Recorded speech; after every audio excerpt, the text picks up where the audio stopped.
It's Picks Parenting Plus, grace under pressure, not only for others, but for yourself as a parent. Yeah, I mean, this morning we are hearing from a New Jersey dad whose parenthood journey took a couple of dangerous detours. AJ Wyman is the author of The Grace to Carry On, and he is here to share his story with us. So good morning to you, AJ. Thanks for taking the time to be with us this morning.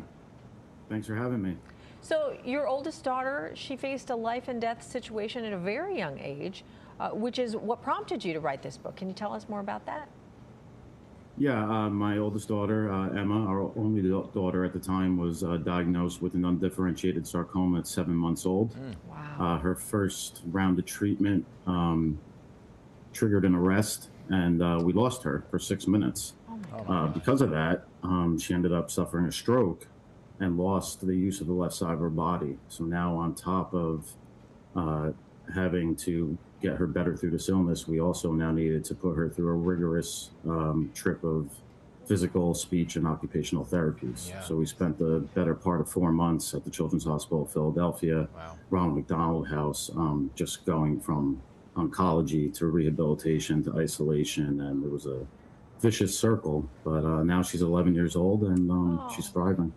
Yeah, Wonderful. I mean, and that was, you had two of the best places to treat it, right? You survived that cancer battle as a family, but the trauma was another story, right? And that is something you wanted to talk about as well, because it led you down a very dark path.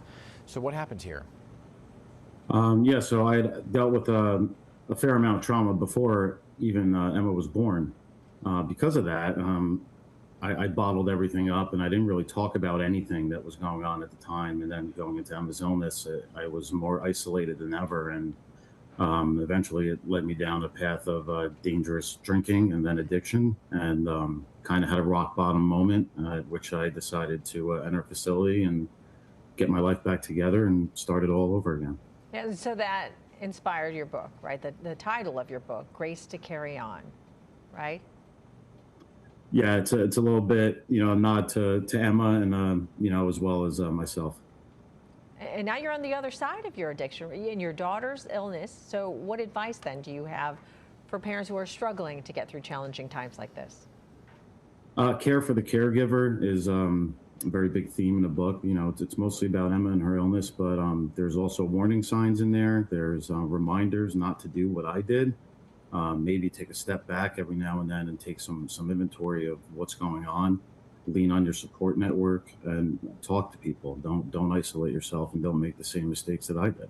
Yeah, I mean, what is a warning sign? I mean, especially because for men, it's a little tough to admit they may be going through something, right? And then you got to get over that shame. So what is a warning sign that you maybe missed that maybe somebody else could look out for? I think maybe starting to resent the situation that you're in, trying to figure out why you were put in that situation. These are all questions that really don't have answers, but to be able to ask them or talk to somebody about them can really help your mental health at that time.